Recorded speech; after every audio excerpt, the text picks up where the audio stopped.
Ecosoli, donc c'est un réseau, un pôle de coopération et d'innovation sociale d'une quinzaine d'années.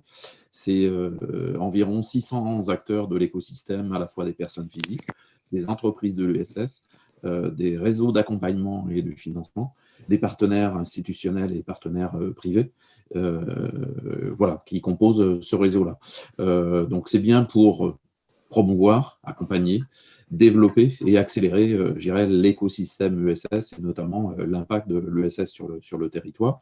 Et pour cela, nous avons 5 axes d'activité. Bien sûr, le tiers-lieu de référence, le Solilam, sur l'île de Nantes depuis janvier 2014. Donc, c'est à peu près 130 entreprises ou entrepreneurs qui sont présents. C'est l'accompagnement à l'émergence, le lancement et l'accélération des entreprises sociales. C'est aussi des études, là où il y a des opportunités d'activité ESS auxquelles on conduit pour trouver après une entreprise, un porteur de projet.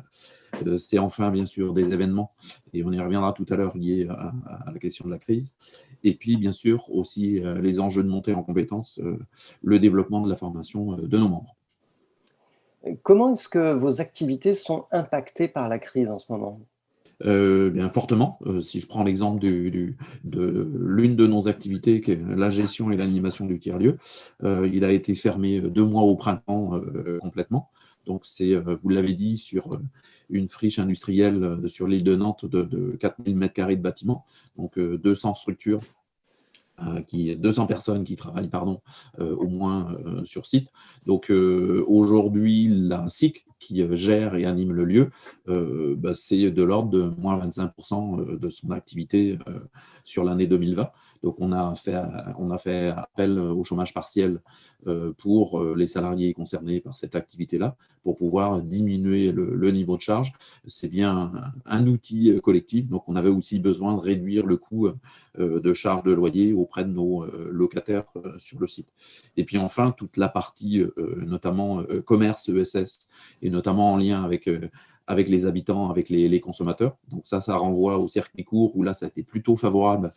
Mais par contre, d'autres secteurs comme le réemploi, où ça a été fortement impacté sur je dirais des boutiques fermées autour des recycleries, ressourceries, qui fait que ils ont eu un impact fort, et encore maintenant, de leur activité fermée. Et puis enfin, on organise cette année la 12e édition de l'autre marché, donc un marché autour du commerce local et responsable sur un quartier centre de Nantes. Et donc là, on est en train de terminer sa transformation complète en digital, et de pouvoir accompagner nos commerçants ESS qui sont fortement impactés par le commerce. Et donc là, on va tout faire en plateforme digitale avec un partenaire pour assurer la vente de nos 50 membres exposants.